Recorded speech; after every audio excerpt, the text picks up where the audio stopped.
Sejam todos e todas muito bem-vindos a mais uma edição do X-Talk. Para quem está chegando agora, o X-Talk é o nosso espaço do Brivia Group de troca, provocação, compartilhamento de ideias sobre inovação, tecnologia, marketing, experiência, transformação, relação de marcas e pessoas, CRM, enfim, tudo aquilo que está em torno, né, de cuidar bem dos nossos clientes e fazer um desenvolvimento muito adequado da relação entre uma marca forte e um consumidor satisfeito, consumidor bem atendido e uma entrega de valor de alto nível. É um espaço que nós trouxemos para cá desde 2021, acho que nós estamos fechando 5 anos deste X-Talk, e é para conectar essas tendências de mercado, falar um pouco do que está acontecendo lá fora, trazer um pouco de cases nossos aqui, e hoje temos exatamente um contexto relacionado a isso. Nós vamos trazer como foco principal da nossa conversa o Agentforce World Tour São Paulo 2026, que aconteceu agora em maio de 2026, e que teve a participação aí dos nossos brilhantes, né, time de CRM da Brivia, que é composta pela estrategista Júlia Bittencourt. Seja muito bem-vinda, Júlia, ao X-Talk. É a sua primeira vez aqui, né? Sim, senhor. Muito obrigada. Muito bom. Demorou para você estar aqui. Você tem muito para contribuir. E Felipe Faro, nosso head de CRM. E aí, Felipe, tudo bem? Tudo bem, Ribas, e você? Tudo bacana o tema de hoje. Tudo ótimo, tudo ótimo. Bom, vocês estiveram lá no Agentforce World Tour 2026, que é um dos principais eventos da Salesforce, focados em inteligência artificial, obviamente, porque tudo hoje está focado em inteligência artificial, mas tem automação, fala um pouco sobre as novidades que a Salesforce está lançando no mercado, né, o ambiente que fala muito sobre o universo de CRM, a relação de pessoas. Então, eu queria começar a nossa conversa de hoje aqui para captar um pouco do aprendizado que vocês tiveram de lá e o que mais chamou a atenção nesse evento, que é um evento que é uma edição brasileira, mas que acontece no mundo inteiro e que tem aí como pano de fundo as principais novidades da Salesforce. Fala, Júlia, começa com você. Bom, eu acho que tem alguns pontos, assim, além da parte de treinamento, implementação mais prática mesmo do próprio Agentforce, né? Então, até o nome do evento mudou antes, era um World Tour focado em todas as soluções do Salesforce, e hoje ele já vem com esse foco muito mais trazendo o Agentforce, então as soluções agênticas aplicadas a todo o ecossistema do Salesforce. Então, foi um evento que trouxe, além de toda essa questão de treinamentos, capacitação técnica, até exercícios bem práticos ali de como o Agentforce, como que os agentes estão operando dentro da camada, de todos os pontos de contato da camada de CRM, dentro da ferramenta, o Salesforce em si.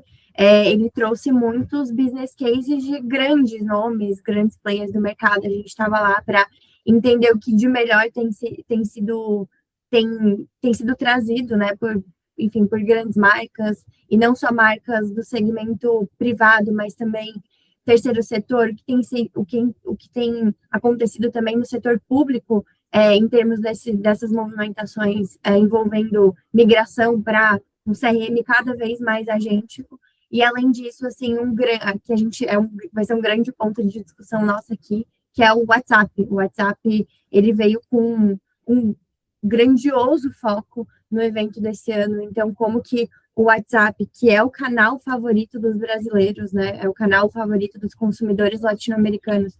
Mas quando a gente olha para o contexto Brasil ainda mais forte, como que as empresas têm trazido esse olhar de transformação digital para o WhatsApp. Então, o WhatsApp também um grande peso de discussão em tudo que tangenciou o evento.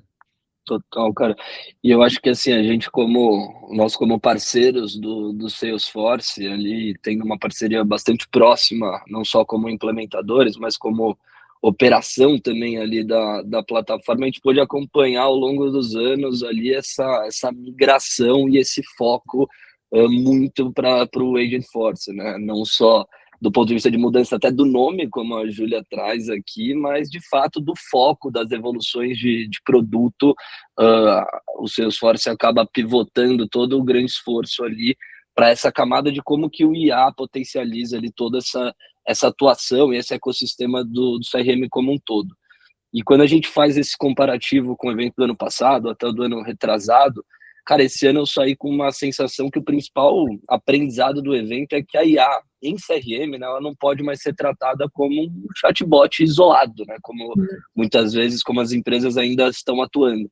O valor aqui, de fato, ele aparece quando os agentes atuam em jornadas reais, conectando dados, canais, regras e metas de negócio para impactar a receita, a eficiência e a experiência, né? E isso a gente viu alguns cases não só do setor privado, que normalmente é o setor direto, mas como a Júlia comentou também, de terceiro setor, segmentos ali que a gente não esperava, que tem uma menor capacidade ali em relação a isso. Então foi algo bem bacana, bem transformador assim nesse ano, sabe? Acho que esse é o grande aprendizado do que a gente via antes da IA ali como um chatbot, esse agente como um chatbot bacana, cara. Ele vai muito além do que isso, se a gente for tratar isso de uma forma que ela está impregnada dentro do ecossistema da empresa e do relacionamento com os clientes, sabe? Acho que essa é a grande transformação desse ano, Ribas. Eu acho que tem um ponto importante aí, de que quando a gente separa, né, um chatbot, que ele é uma ferramenta que responde, ela reage à interação e ela só responde, para uma ferramenta agêntica que é mais do que responder, ela executa, e ela executa de forma automática, acaba ajudando na tomada de decisão, mas para que a gente saia de um contexto para outro, a gente precisa mais do que simplesmente tecnologia, eu entendo. Eu queria entrar um pouco, né, sobre isso, porque a Salesforce fala muito sobre a necessidade de integração, né, de dados, das áreas de marketing com as áreas de vendas, de contexto, e efetivamente isso, redução, né, de silos, para que a sua plataforma, que é uma plataforma, no final dos dias, por mais que nós, né, entendamos que é uma das principais plataformas do mundo de CRM, ela depende de uma orquestração muito mais forte de áreas. E aí eu queria entrar um pouco nesse sentido, o que se falou sobre isso no evento, para que esses agentes sejam agentes com uma entrega de resultado maior, assim. Boa. Acho que aquele estudo que você puxou, Ju, do BCG, acho que conecta um pouco, né, com essa fala. Muito. Eu acho que tem uma lógica aqui, Ribas, não só, você falou, né, não olhar só para a gente não pode olhar para os agentes como novas features ou novas ferramentas a serem incorporadas.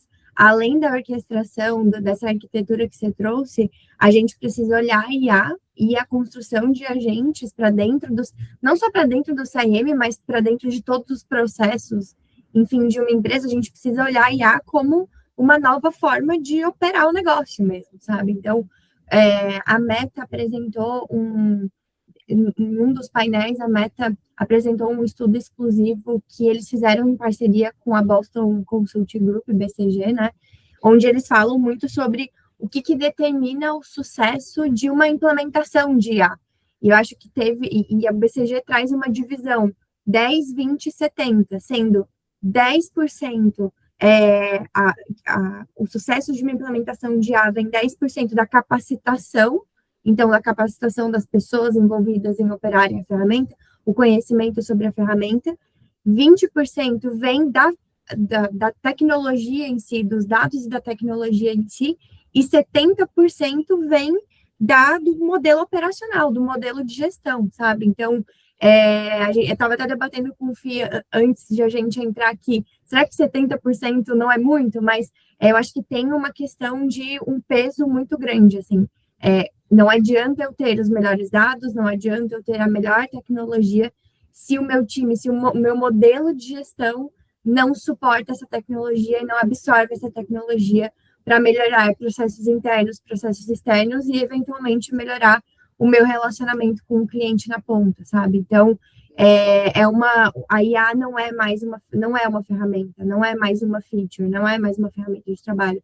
Ela é um modo, ela deve ser pensada, os agentes, a inteligência artificial deve ser pensado como um novo modelo operacional, um novo modelo de gestão. E isso ficou muito claro. Todos os grandes players que trouxeram os seus cases de aplicação com resultados concretos mencionaram isso. Não adianta a melhor ferramenta sem ter o time embarcado e a minha gestão embarcada, sabe? Total. E eu acho que eu queria que pegasse esse gancho da Júlia e trouxesse um pouco para a nossa realidade aqui, né? Como que nós aqui do Grupo Brivia atuamos e olhamos para isso, essa integração, de conectar isso com a jornada, desses ecossistemas inteligentes e transpor a IA como ferramenta e a IA com muito mais, né, do que pode ser. Esse era o gancho mesmo que eu ia puxar, Ribas. Eu acho que, cara, acho que durante muito tempo, primeiro vem a espuma da IA, né? Todo mundo falando de IA, IA, IA. Então, a primeira coisa é o que é a IA, né? Isso há anos atrás, ali, primeiro start ali das empresas, ali dos profissionais, foi, preciso entender o que é IA, como usar, etc. E esse foi o primeiro grande descoberta. Aí vem a segunda camada da cebola aqui, que é, cara, não adianta eu ter essa camada da IA super desenvolvida, os meus prompts estão super corretos, o chatbot está super funcional numa demo. E aí eu caio na realidade que eu não tenho dados abastecendo essa IA para que ela funcione e possa oferecer todo o potencial dela na plenitude, né? Casos simples disso que a gente viu de uso, a maior parte dos casos primários está muito ligado à inadimplência, cobrança ali. E você criar essa primeira camada da IA, o prompt, o fluxo conversacional, é relativamente simples ali de você construir. A barreira seguinte é, mas se eu não tenho todos os dados estabelecidos aqui, esse agente ele está limitado, ele não vai poder negociar, ele vai simplesmente te cobrar e você vai dizer sim, não vai aceitar a proposta ali e encerrou a conversa. Isso ainda é muito limitado para um uso da IA, a gente poderia fazer isso num disparo via SMS ou WhatsApp de cobrança. Então a gente entrou na segunda camada, beleza, precisamos estruturar dados, as empresas já acordaram para isso. O que esse estudo traz é uma terceira vertente e com muito mais peso, 70% ali do valor, segundo o BCG aqui, está nessa camada de governança e no modelo operacional da empresa. E é aqui que a gente, como atuação da Brive, a gente consegue ajudar muito. Porque as empresas, provavelmente, elas vão conseguir acessar a tecnologia. O diferencial competitivo vai estar saber onde aplicar, como operar, como governar e como a gente provar esse valor. Então, mapeando as jornadas corretas, identificando oportunidades de receita ou eficiência, priorizando casos de uso, definindo esses dados e regras ali necessárias ali para a gente não viajar, não mirabolar dentro dessa atuação ali e tendo essa estruturação aí de indicadores muito claras ali para a gente mapear o sucesso. Um dos grandes achados aqui que eu estava conversando com a Júlia, cara, o valor tá, e cada vez mais a gente viu isso, menos um chatbot ali operacional para uma etapa, mas esse valor ele é mais absorvido dentro das empresas quando a gente começa a olhar para esse ciclo de vida completo, desde o uso do agente para captação, depois eu tenho um agente aqui para o onboarding, uma educacional de como utilizar meu produto, um outro agente de cross-sell, um outro agente de retenção, e aí você tem a possibilidade de olhar para todo esse life cycle e esse ganho ele vira exponencial. Porém, o que a gente viu, e esse é um modo de visão da Brivia, antes de você dar um passo e querer completar todo esse life cycle do cliente, escolha um caso de uso. A gente olha, o nosso trabalho aqui em Brivia junto com os nossos clientes, identificar oportunidades, escolher um primeiro caso de uso que ele seja rastreável, com KPI claro para a gente mensurar o sucesso e provar o valor. A partir daí, a gente começa a dar passos para a gente poder ter essa visão do life cycle completo e capturar todo o potencial de ganho, sabe? Acho que esse é um ponto do que a gente viu lá e muito do que a gente já atuava, né, Ribas, nos nossos clientes ali, de entender esse primeiro passo, dar um primeiro passo firme antes de fazer uma ciência de foguete, né, como a gente brinca. E eu queria trazer para vocês aqui 2 pontos, né, que eu acho que são, quando a gente está falando muito de agentes e uso de IA, a gente está falando muito de algumas palavras que sempre vêm como sobrenomes da IA, né, que é escala, é eficiência, é funcional, mas eu entendo que isso tudo, Felipe, que tu está trazendo, ele é uma máquina funcionando muito bem, né, uma engrenagem muito bem conectada, mas ainda, e eu como consumidor ainda recebo, né, ofertas, comunicações das empresas com que eu me relaciono cotidianamente, me oferecendo produtos que eu já tenho ou vendendo produtos que eu não tenho como comprar, ou não tenho nenhum interesse de compra pelo meu comportamento de relação com essa empresa. onde que está o gap? Onde que efetivamente a hiperpersonalização, e eu nem vou colocar a hiperpersonalização, que é uma palavra do momento que está se buscando, mas a simples personalização, o simples entendimento da relação que eu tenho de longa data com a marca, e ela conseguir entender o que ela deve me oferecer, o que ela deve me prestar de serviço, enfim, criar uma boa dinâmica de relacionamento comigo. Então, quer puxar, Ju? Eu vou fazer o gancho do...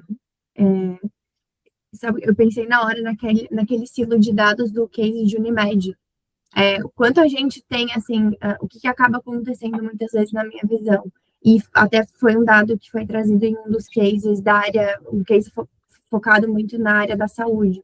Quando a gente pensa hoje em geração de dados, isso a patamar mundo, tá? Isso geração de dados gerais em CRM mundo afora e considerando todos os diferentes setores, a área da saúde, o segmento saúde, ele gera 30% de todos os dados dos consumidores mundo afora. Apenas 3% desses 30% dos dados são utilizados. Então, tem uma visão aqui também do quanto eu me aproprio e quanto a IA, ela me dá uma capacidade de processamento e leitura eficiente desses dados para eu entender cada vez mais o meu consumidor e justamente não ter esse silo que você acabou de comentar, sabe? Putz, a empresa tem as minhas informações, eles sabem muitas vezes que eu não tenho como comprar, que não é um produto do meu interesse, ou que pior ainda, é um produto que eu já tenho, porque que eu estou recebendo esse tipo de comunicação. E aí eu acho que entra uma outra camada da atuação agêntica aqui, que é processamento de dados, sabe? A IA traz uma capacidade de processamento de dados que a capacidade humana não alcança e nunca vai alcançar, né? Então, é como que a gente também olha para isso para aproveitar oportunidades. Eu estava falando do caso de saúde, por exemplo. O segmento de saúde, ele é um segmento que tem sensibilidade, além de particularidades, ele tem sensibilidades, né? Então, eles trouxeram muito essa visão de como que eu me aproprio dessas informações, desses dados, dos meus pacientes, no caso, né, desses consumidores / pacientes, mas para eu ter uma abordagem cada vez mais inteligente e preditiva. Quando eu falo de saúde, eu não preciso só olhar para uma camada de confirmar se o Ribas ele vai comparecer amanhã ou não na consulta que ele tem agendado. Isso é uma camada simples. Eu posso passar a olhar para gerenciamento populacional. Então, qual é a camada, olhando para toda essa população que eu atendo, quem são os pacientes mais críticos? Eu tenho como desenvolver uma camada de comunicação, de relacionamento, onde eu falo mais sobre saúde preditiva, sobre cuidados preventivos, por exemplo, para essa população que ela é mais sensível, para antes mesmo da internação, eu estar desenvolvendo essa conversa com eles. Então, existe um subaproveitamento da leitura do cliente, né? Então, a personalização, ela passa por leitura de dados, pela leitura de comportamento, e claramente esse gap existe, assim, eles mostraram dados que comprovam isso, e quando você estava falando, eu lembrei na hora, a gente gera, muitos dados são gerados nessas conversas, nessas interações, o quanto que a gente está se apropriando desses dados para fazer a diferença, de fato, nos relacionarmos e nos comunicarmos com essas pessoas de forma relevante, né, de uma forma que faz sentido, de fato. Total, cara. Eu acho que esse é um gap, Ribas, ali, quando a gente fala, seu exemplo é muito bom, né, do tipo, putz, comprei um tênis de corrida, em vez dele me trazer a próxima melhor oferta, que seria um shorts para eu correr, o cara me devolve um outro tênis de corrida ali, cara, acabei de comprar isso, sabe? Isso é um gap anterior ao uso de IA, esse é um gap ainda do CRM no mercado, a forma como o mercado enxerga o CRM. Aquele viés antigo que a gente fala, CRM não é ferramenta, não é disparo de e-mail marketing, não é só relacionamento. CRM é, de fato, a gente colocar o cliente no centro e ter os dados para tomada de decisão antes de cada uma das ações, sabe? E esse tipo de problema que você traz, ele não se resolve simplesmente a gente colocando o IA na ponta, sabe? Fazendo um paralelo, putz, o cara não tem nenhum um BI bem feito e está falando sobre ciência de dados, ou um modelo preditivo, sabe? Então, antes de uma camada agêntica aqui, a empresa precisa reconhecer o cliente, conectar os dados de compra, de navegação, de atendimento, de relacionamento desse cliente. A partir daí, a IA deixa de escolher apenas qual produto eu vou empurrar para você, que é a forma como a maioria do mercado trabalha hoje, e passa a entender contexto. O que você já comprou, quando comprou, se faz sentido uma recompra daquele produto, ou se eu tenho uma estratégia de um complemento, um upgrade, ou simplesmente não é hora de eu falar com aquele cliente, que é uma decisão dura para as empresas, mas que a gente precisa ter essa maturidade ali, que, cara, se eu ficar apertando um cara num contexto errado, no momento errado, no produto errado, ele simplesmente dá um opt-out, ou eu perco a relevância ali na atenção desse consumidor, sabe? Então, acho que é muito disso que a gente vê, é muito mais uma problemática de CRM do que uma resolução que o IA vai trazer, sabe? E aí eu queria trazer para um outro aspecto que tem a ver, que muitas vezes esse gap, ele acontece pela desconexão de estruturas diferentes dentro da mesma empresa. Né? Vamos pegar aqui performance de um lado, que tem ali uma batida de bumbo muito forte para vendas, e precisa vender, precisa gerar receita para a organização, precisa gerar resultado hoje, né? E aí tem uma demanda, um pace, uma velocidade diferente. E CRM, que tem, obviamente, um papel importante de gerar negócio, mas também tem uma outra camada, que é essa camada da experiência, da personalização, do cuidado, né? E muitas vezes essas áreas não se conversam dentro de uma mesma estrutura. E aí eu estou lá navegando, né, no meu feed, e aí eu curto ali uma foto da Júlia que está correndo na maratona de São Paulo, e eu acho legal aquilo ali. O algoritmo vai entender, pô, esse cara gosta de maratona, daí eu vou lá e curto uma outra coisa relacionada, e aí eu recebo uma oferta desse tênis. Por quê? Porque é simplesmente essa área que está processando esses dados e está entendendo que eu estou apto a receber uma oferta de tênis, mas não verificou lá na base de que eu compro tênis sistematicamente a cada 6 meses dessa mesma marca. E que não está na hora de eu comprar um tênis novo porque eu comprei há 2 meses atrás. Então, essa desconexão, muitas vezes, eu entendo que é o principal gatilho dessa demanda, dessa falta de conseguir entregar uma boa experiência. E aí a gente transborda, né, Felipe, de novo, né? Não é sobre ferramenta, apesar de nós estarmos aqui falando sobre um evento de uma das principais ferramentas do mundo de CRM, trazendo features relacionadas ao melhor uso dessa plataforma. Mas nós estamos falando aqui que é muito mais ligado a uma capacidade de operar de forma mais horizontalizada, de conectar os dados que realmente importam para uma estratégia que faça sentido e poupe dinheiro, porque essa oferta está custando uma grana, né, e que não está gerando nenhuma efetividade do outro lado na ponta. Né? Total, cara. Eu acho que tudo parte e aí, de novo, volta aquele ponto que a gente falou sobre o sucesso da utilização de agentes na tua operação, tá? Sobre governança, modelo operacional da empresa, porque muitas delas a gente encontra esses silos aqui entre áreas, como eu brinco, que são áreas irmãs, né? Toda área, toda ação ou área ou iniciativa que tem contato, interface com o cliente, seja no digital, seja até em canais offline, isso tem que estar orquestrado dentro de uma visão do CRM. Ele não, quando a gente faz uma mídia, o impacto desse cara no Google, ele ainda está dentro de uma estratégia de eu entender dentro do meu CRM com quem que eu vou falar e onde eu vou falar, em que momento eu vou falar, sabe?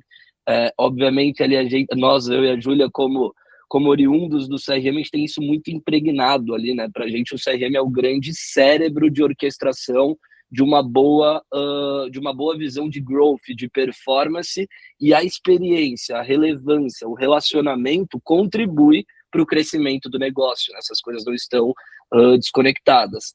Uma vez que a gente tem esses silos resolvidos e uma operação bem estruturada, o cliente foi pela mídia e realizou uma compra, eu estou atualizando isso aqui em real time automaticamente que ele comprou. O agente identifica que aquele produto já foi adquirido. Então, a jornada de aquisição daquele produto é interrompida em todos os canais. Isso gera um alerta para interromper dentro dos canais agênticos, dentro das minhas réguas automatizadas de CRM e na mídia, inclusive. Então, a camada de dado aqui por cima, no caso do Salesforce, o Data 360, ele acaba sendo um cérebro orquestrador, não só para os impactos dos canais tradicionais de CRM, mas também dos canais de mídia. Essa é a proposta, inclusive, que eles vêm trazendo aí. A gente vai ver uma evolução disso no segundo semestre. O Salesforce falando muito disso, pelo que a gente tem conversado ali com os nossos parceiros ali dentro, sabe? E aí, a partir que a gente tem isso, essa jornada toda ela concatenada, a próxima melhoração ela é recalculada pela IA. É por isso que eu sempre digo que a CRM talvez seja a disciplina que foi ser mais potencializada para IA. Eu consigo fazer coisas que humanamente era impossível. Então, a partir disso, eu vou entender acessórios complementar àquele produto que ele já comprou, conteúdos de uso, de cuidado, vou incentivar um review, uma avaliação de compra, porque isso trabalha no SEO e no SEO generativo também. E aí o papel da IA não é mais mandar uma oferta, é ele decidir qual que é a próxima melhor interação. Inclusive, quando a melhor decisão é não vender nada naquele momento, porque eu estou gerando saving, como você colocou, ou no mínimo eu não estou estressando, saturando um cliente numa hora que não faz sentido para ele a gente abordar, sabe? Acho que passa muito por isso.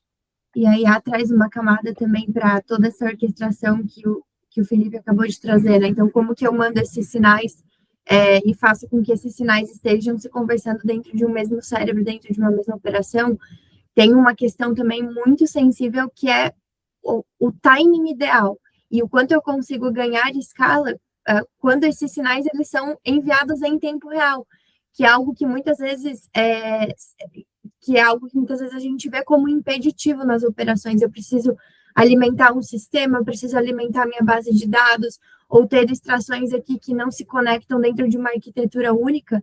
Aí ela agrega nessa camada de orquestração, porque os sinais passam a ser enviados também muito em tempo real. E a capacidade de atuação, não só de mídia, mas principalmente do CRM, depende muito também de um timing ideal de acionamento daquele cliente. Muitas vezes, dependendo do produto, da oferta, do segmento, se eu erro no timing, eu não consigo mais recuperar aquela oportunidade que foi identificada há 1 hora atrás, há 4 horas atrás, há 8, 24 horas atrás, sabe? Então, tem uma questão aqui de timing que é bem crucial, tanto para a mídia, quanto para a CRM, quanto para os demais canais que vão estar integrados nessa visão única, sabe? Que no final do dia é a CRM que vai acabar orquestrando tudo isso. Sem dúvida alguma. E aí eu queria, para a gente até caminhar um pouco para a nossa parte final da conversa aqui, eu queria que vocês trouxessem, já que nós estamos falando, né, do Agentforce, sobre o Salesforce. Então, nós temos o agêntico, né, os agentes como sendo a grande novidade e como que isso está inserido dentro da plataforma, né, ajudando mais do que operacionalizar e tirar um trabalho árduo, né, braçal das equipes, também ajudando na tomada de decisão, na conexão dessas jornadas que são distintas. Que você trouxesse uma camada adicional aqui, que é o que mais que trouxe, né? O que, além dos agentes, se fala muito também sobre a principal ferramenta de comunicação do Brasil, que eu acho que 90%, não tenho dados aqui na minha mão, mas chutaria mais de 95% das pessoas têm acesso a ela, que é o WhatsApp. Mas eu ainda vejo, né, o contrassenso de que a comunicação no WhatsApp ela ainda é alguma coisa truncada. Ou você tem dois universos. Um universo ou é uma bina no WhatsApp, que você vai dando comandos 1, 2, 3, 4, 5, é um menu ali, que é basicamente uma navegação, um lado, ou uma conversa dislexa do outro. E daí ele tenta conversar contigo e tu manda uma informação, ele não entende aquela informação, e tu fica num loop ele tentando encontrar qual é a palavra que ele sabe para resolver aquele teu problema. Né? E eu queria que você trouxesse o que a Salesforce está trazendo de novidade nessa integração com essa canal, que é super importante. Por favor, Ju. Tá. O que eu acho que o grande ponto, primeiramente, né, a camada acho que todo mundo precisa, o mercado brasileiro e todas as empresas, negócios, organizações, eles precisam entender que, assim, primeiro de tudo, estar no WhatsApp não é mais diferencial. Eu acho que não é mais diferencial de negócio, não é mais um diferencial no que diz respeito principalmente a CRM. Estar no WhatsApp é obrigatório, mandatório, a própria Meta traz isso. Você falou em mais de 95% ali, Ribas, também não tenho esse dado atualizado de WhatsApp instalado aqui na proporção de toda a população brasileira, mas a Meta traz dados, assim, estarrecedores no que diz respeito à preferência do consumidor pelo canal WhatsApp. Então, assim, estar no WhatsApp não é mais diferencial, é obrigação e é o esperado dos consumidores. Todos nós estamos no WhatsApp diariamente, todas as horas, seja por motivos pessoais, seja por motivos profissionais. Então, é estar onde o brasileiro já está, né? Então, e quando o brasileiro não encontra o negócio, não encontra a marca no WhatsApp, já existe uma frustração mapeada. Então, esse é o primeiro ponto. Um ponto também falando sobre o WhatsApp, é que o WhatsApp, ele já é espinha dorsal no que diz respeito a canal, quase que uma espinha dorsal no que diz respeito a CRM em si, a comunicação, a relacionamento com o cliente, é um canal primordial para cá, mas existe uma camada também de como, até quase que um estigma, o WhatsApp, ele é muito, como você falou, ou existe um uso muito fragmentado, ou ele é trazido de uma forma muito fragmentada para a jornada do cliente, ou ele me impacta, é um chatbot simples, ou ele me impacta em momentos que às vezes não tem nada a ver, ou eu tenho que ficar respondendo e tentando fazer com que ele entenda qual é a minha dor, sabe? O grande papel do WhatsApp aqui além de, a gente precisa desestigmatizar esse uso só pivotado para vendas, para marketing. O WhatsApp, ele pode orquestrar todo o relacionamento com o cliente. Então, desde, sim, uma camada de awareness, de consideração, até decisões transacionais, interações transacionais, acompanhamento de relacionamento. Estar no WhatsApp, as empresas, os negócios precisam estar no WhatsApp não só no momento da conversão e da venda, mas ao longo de todo o ciclo de relacionamento, se ela quiser gerar cada vez mais valor para o cliente. Quando a gente aplica isso, quando a gente aplica a camada de IA todo esse ciclo de relacionamento dentro do WhatsApp, a gente tem, quando a gente combina mais de um caso de uso, que foi o ponto que o Felipe trouxe no começo da discussão, né? A gente não pode só pensar um caso de uso isolado. Claro que podemos começar a implementar uma camada agêntica dentro do WhatsApp pelo que me dói mais no negócio hoje. Então, a minha dor maior hoje é ter uma aquisição mais eficiente, a gente ataca primeiro essa dor, mas quando mais de um caso de uso é combinado dentro do WhatsApp, a Meta apresentou os resultados, os KPIs de negócio, eles são potencializados, assim, então eu otimizo o meu CAC, eu posso otimizar o meu LTV quando eu tenho mais de um caso de uso, orquestrando essa jornada, esse relacionamento do cliente dentro do WhatsApp, sabe? Então, tem essa camada não é só uma utilização pontual, a gente pode começamos sempre, defendemos muito isso, né? A utilização da camada agêntica dentro do WhatsApp, porque é o canal que o brasileiro já está, porque é o canal que precisa ser ainda mais, cada vez mais eficiente, mas como que essa utilização e essa comunicação, ela precisa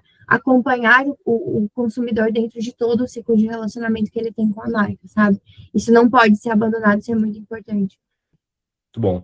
Felipe, eu queria que a gente fechasse para nós aqui, falando um pouco sobre o pensamento, né, da Pepper, que é a nossa estrutura especializada em CRM, e até do grupo como um todo, com relação a CRM, né, que é uma plataforma que fala muito da gente fazer CRM de verdade, e que isso é muito além da tecnologia em si. Traz para nós, assim, o pensamento geral e quais são os passos, né, qual é o recado que a gente tem que dar para as pessoas que estão hoje enfrentando esses desafios nas suas estruturas, nas suas empresas, para que a gente possa dizer, olha, o aprendizado do Agent Force, o nosso pensamento compilado nisso, os próximos passos com o uso do IA, passo a passo seria esse. Boa, cara. Eu acho que aí tem várias camadas na tua fala. Eu acho que primeiro, o que é o CRM de verdade, né? Para Pepper, que é a agência especialista em CRM no grupo, e como que a gente traz isso como modus operandi na Brivia, em todas as nossas operações de CRM. Acho que o primeiro ponto do CRM de verdade é um ponto que eu coloquei anteriormente. CRM não é sobre ferramenta. A gente tem clientes com ferramental super parrudo e um resultado tímido, e clientes ali com um ferramental ainda modesto ali por questões de budget, maturidade da empresa, mas com resultados estrondosos. porque coloca o que é o CRM de verdade ali no conceito, na tua operação, que é, cara, gestão de relacionamento com o teu consumidor.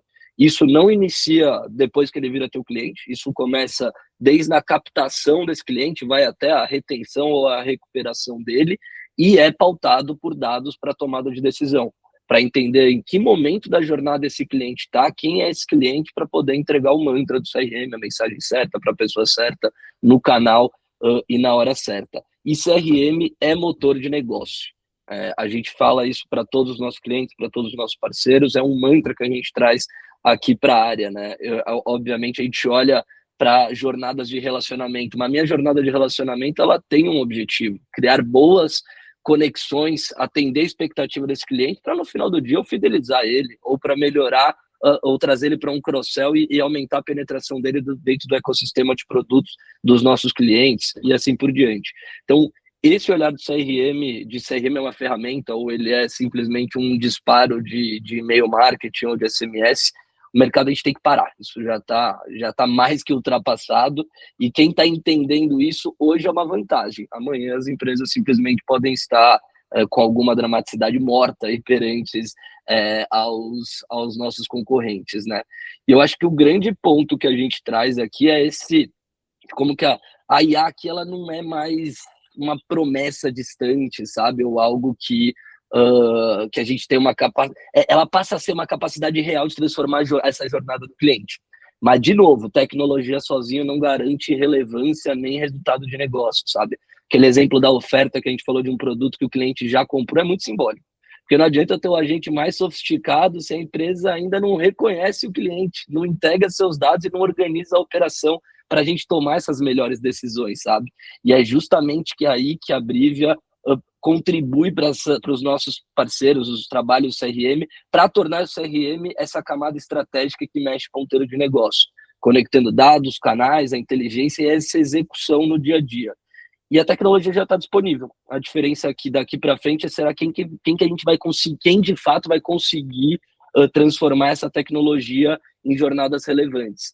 E aí, para a gente dar um primeiro passo, e isso é muito nosso viés como grupo, a gente não é o grupo do vou vender a ciência de foguete aqui, sendo que esse cara não deu nem o primeiro passo, ele não tem a maturidade. A gente quer gerar resultado desde o D0 com os nossos parceiros.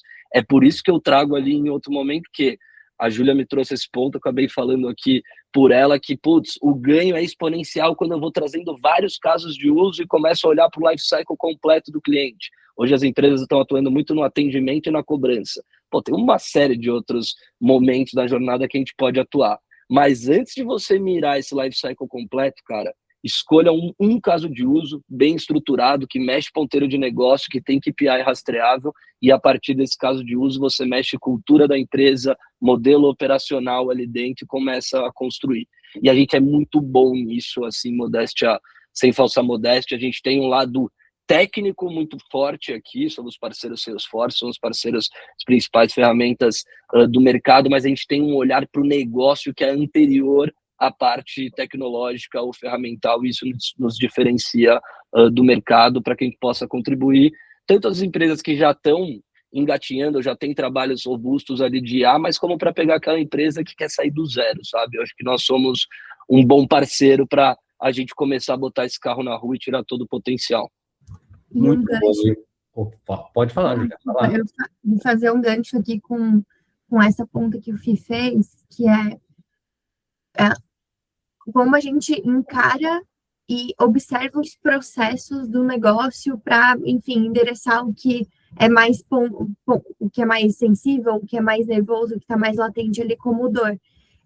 A gente tem um olhar, principalmente quando a gente fala de IA, a gente tem um olhar muito próprio e eu acho que até o mercado já entendeu isso, o mercado já aceita muito isso, né? Não adianta a empresa, o negócio, ter um processo complexo e querer traduzir esse processo complexo e obsoleto para IA, porque dentro da IA ele ainda assim vai seguir como um processo complexo e obsoleto. A nossa camada aqui também é muito esse olhar de como que a gente simplifica, torna mais eficiente e traz isso para a IA. Então, a IA potencializa o que já é feito. Se o que já é feito é complexo, pode ser melhorado, pode ter um ganho de eficiência, eu acho que a gente também consegue imprimir esse olhar de simplificar, sermos realistas, sermos objetivos antes de trazer a camada agêntica, porque a camada agêntica vai potencializar o que já está bem redondo e bem constituído, sabe? Sem dúvida alguma. E a prova disso é que o nosso papo que estava falando sobre um evento, que é um dos principais eventos do setor, que fala sobre uma ferramenta, e o que essa ferramenta tem de novidades, nós buscamos tangenciar isso e acabamos tangenciando muito isso na nossa fala, falamos muito mais de processos, de habilidades. Eu acho que as perguntas que ficam aqui, né, porque eu acho que também tentar dar muita resposta nesse momento é difícil, a pergunta é assim, como é que as estruturas estão organizadas? Como é que eu reduzo esses gaps entre uma área de performance, uma área de CRM, uma área de comunicação, uma área de publicidade? Como que habilidades o meu time tem que ter para usar como potencial essa ferramenta, para não ser mais uma ferramenta sobre uma outra ferramenta, né? Porque são ferramentas que vão se acumulando e que a gente vai deixando ali estacionada na garagem, que a gente não consegue operá-la adequadamente. E como é que a gente traz, né, uma habilidade de conversa, porque a gente se fala muito pouco sobre CRM, sobre a mensagem, o como que eu falo com essa pessoa, né, qual é o sotaque que eu utilizo, qual é que é o tom de voz, é mais formal, é menos formal, é mais criativo. Isso traz, de certa forma, humanidade para o processo, e todos nós estamos buscando mais humanidade neste momento que eu não consigo interagir com nenhuma marca a não ser através de um robô. Gostaria tanto de falar de novo com uma pessoa, tanto dizer para ela, olha, meu problema é esse, eu gostaria que você resolvesse esse problema, só que para chegar nisso eu preciso passar por um WhatsApp, por um telefone, por um canal, por um chat, e aí eu consigo atender essas pessoas. Então, eu acho que tem muito a ver sobre isso, e a gente acabou falando bastante sobre isso aqui, como construção de experiências verdadeiras, e, obviamente, usar o Salesforce com toda a sua potência, usar o WhatsApp com toda a capacidade de proliferar uma informação para tornar a nossa comunicação mais eficiente. Eu queria agradecer muito a vocês dois, né, por estarem aqui conosco, fazendo um convite para que vocês voltem, e todos que estiveram aqui com a gente até agora, acompanhar esse X-Talk, muito obrigado, e até a próxima. Obrigado, Ribas. Obrigado, Julia. Até a próxima, debater gente. com vocês. Valeu, tchau. gente. Até mais.